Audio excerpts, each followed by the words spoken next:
நான் கதைக்கிறது எல்லாரையும் இல்ல, பெரும்பாலான இடங்கள்ல நடக்கிறதைத்தான் நான் கதைக்கிறேன். ஆண்களின் உறவுகளை கல்யாணம் கட்டின அந்த மனைவி அதுல இருந்து ஆணை விலத்து கொண்டு போறத பார்க்கக்கூடிய மாதிரி இருக்குது. இப்போ பெண்களின் உறவுல அந்த பெண்கள் இனியிலண்டு அந்த உறவை அவங்க கட்டி காப்பாற்றுவினோம், அதோட ஆணையம் கொண்டு போய் அந்த உறவுக்குள்ள சேர்க்க பார்ப்பினோம். ஆனால் அந்த ஆணின் உறவுகளை எவ்வளோ தூரம் அவங்க தூர வைக்க முடியுமோ தூர வைக்கிறாங்க. இதனால் என்ன நடக்குதுன்னு சொன்னால், அவைக்கு பிறக்கிற குழந்தைகளுக்கு அப்பா வழியால் ஒரு உறவையும் தெரியாது.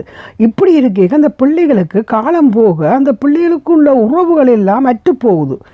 இப்போ இதிலிருந்து அந்த ஆண்கள் மாற வேணும். ஆண்களும் என்ன செய்யணும், அவங்களோட உறவுகளையும் பேணி காப்பாற்றி குழந்தைகளுக்கு காட்டி கொடுக்கணும்.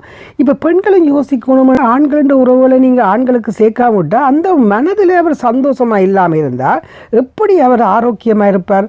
அவர் மனநோயாளியாகத்தான் உள்ளுக்கு இருப்பார்.